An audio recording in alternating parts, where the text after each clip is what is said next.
बच्चे देखो, एक क्वेश्चन आता है कि what is the focal length of a mirror if its radius of curvature is 30 centimetres. यहाँ पर वो कह रहा है कि एक मिरर है जिसका रेडियस ऑफ कर्वेचर 30 है और हमें उसका फोकल लेंथ निकालना है।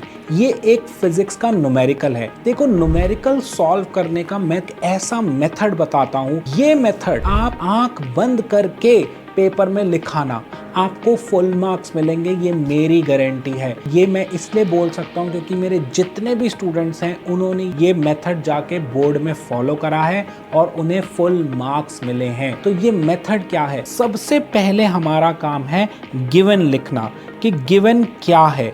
तो हमें यहाँ पर गिवन है कि radius of curvature is 30 centimetre. तो हम लिखेंगे r is equal to 30 centimetre. लेकिन यहाँ पर उसने ये नहीं बताया ये कौन सा मिरर है। तो हमारे पास एक बेनिफिट ऑफ डाउट है कि हम इसे कॉनकेव या कॉन्वेक्स दोनों में से कोई भी मान सकते हैं। बट मैं आपको रिकमेंड करूंगा कि आप इसको केस 1 और केस 2 के फॉर्म में ले लो। तो आप लिख लो केस 1 कनकेव मिरर। अगर ये कनकेव मिरर है तो लिख देना given r is equal to -30 centimetre. उसके बाद हम लिखेंगे टू फाइंड। तो हम क्वेश्चन को पढ़ते हैं तो हमें दिखाई देता है हमें फाइंड करना है क्या? Focal length. तो हम यहाँ लिखेंगे small f which is the symbol of focal length equal to और यहाँ लिख देंगे क्वेश्चन मार्क। तो हमें फोकल लेंथ निकालना है। ये हमने एग्जामिनर को बता दिया। तो हमने गिवन लिख दिया और हमने टू फाइंड लिख दिया।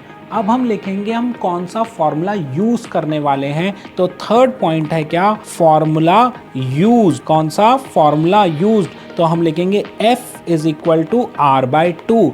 यहाँ पर आपने ये ध्यान देना है कि जो f है वो आपका स्मॉल लेटर में होना चाहिए। फोकल लेंथ का जो लेटर है वो स्मॉल f है और जो रेडियस ऑफ कर्वेचर का जो सिंबल है वो कैपिटल R है।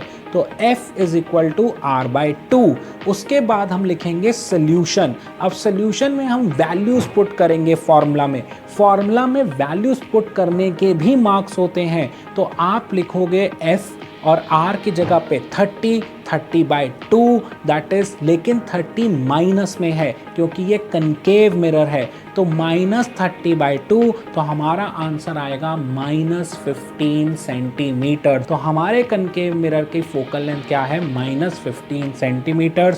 अब हम फोकल लेंथ को स्मॉल f लिखेंगे और फिर फाइनली हम लिखेंगे -15 सेंटीमीटर। इसको अंडरलाइन कर देंगे या एक बॉक्स बना देंगे सो दैट कि एग्जामिनर को बताने के लिए कि ये हमारा फाइनल सोल्यूशन है। सेम चीज हम केस 2 में करेंगे फॉर कन्वेक्स मिरर और वहां पर हमारी फोकल लेंथ क्या आएगी? +15 सेंटीमीटर। अगर तुम ये मेथड फॉलो करके आओगे तुम्हें फुल मार्क्स मिलेंगे। देखो, given, to find, formula use और फॉर्मूले में वैल्यूज डालने तक ही तुम्हें 1.5 मार्क्स मिल जाएंगे अगर ये 2 मार्क्स का क्वेश्चन है। हाफ मार्क्स बस फाइनल सोल्यूशन निकालने का होता है। तो आप जब भी पेपर में जाओ तो इस मेथड को जरूर फॉलो करना। अगर तुम्हारे पास कोई भी और फिजिक्स का क्वेश्चन है जो तुम्हें डिफिकल्ट लग रहा है या तुम्हें समझ नहीं आ रहा उसे कैसे रिप्रेजेंट करना है तो जल्दी से कमेंट सेक्शन में लिख दो। मैं तुम्हें एक ऐसा मेथड बताऊंगा जो तुम्हें बोर्ड में फुल मार्क्स दिलवा कर रहेगा।